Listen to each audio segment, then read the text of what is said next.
Bonjour, vous avez un moment de poser pour une dévotion courte? Je m'appelle Hannah Antonio et j'aimerais partager une histoire avec vous. Le fouet. Efforce-toi de te présenter devant Dieu comme un homme éprouvé, un ouvrier qui n'a point à rougir, qui dispense droitement la parole de la vérité. 2 Timothée 2, verset 15. Mon voisin sortit pour aller au milieu de la rue devant ma maison avec un fouet.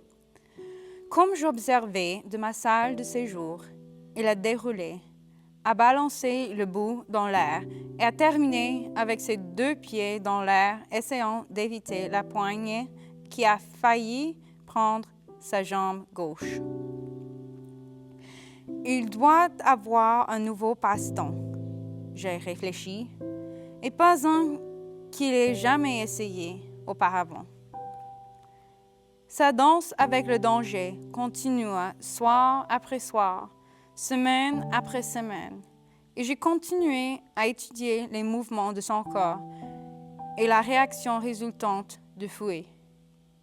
Après plusieurs semaines de ceci, je me suis retrouvée debout à la fenêtre, me chuchotant.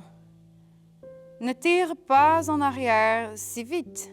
Laisse le fouet rabrouer dans toute sa longueur. Si tu dois tirer, tire entièrement et laisse la poigne du fouet derrière toi aussi. Suivre les principes. Après avoir étudié les manœuvres et blessures de mon voisin pendant quelque temps, j'ai commencé à me demander si les principes que j'avais retenus marcheraient en réalité. Ainsi, la prochaine fois où il est allé dans la rue, je l'ai suivi pour parler de son nouveau jouet. Comme attendu, il m'a invité à essayer ma chance, donc j'ai soigneusement lancé le fouet en avant, comme il devrait être fait. À ma surprise, je n'ai pas eu besoin d'avoir une poigne sauvage. Alors, je suis devenue plus hardie et ai lancé le fouet en avant et en arrière rapidement.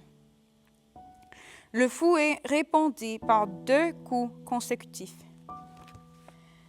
Après avoir développé un peu d'assurance en suivant les principes, j'ai exercé ma foi en lançant le fouet en avant, en arrière, en avant de nouveau. J'ai été récompensé par 3 coups de fouet successifs. Snap, snap, snap. C'était une belle, mais terrifiante expérience. Mais, ayant survécu jusqu'à là, eh bien, j'y ai renoncé alors que j'avais ce fouet en main. Apprendre de la manière dure. Comment as-tu appris à utiliser un fouet? Me demanda mon voisin.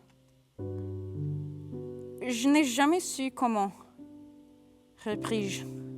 J'ai juste appris comment ne pas. Il me demanda d'expliquer ce que je voulais dire.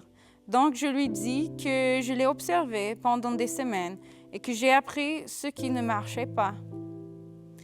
Et c'est ainsi avec les avertissements de Dieu.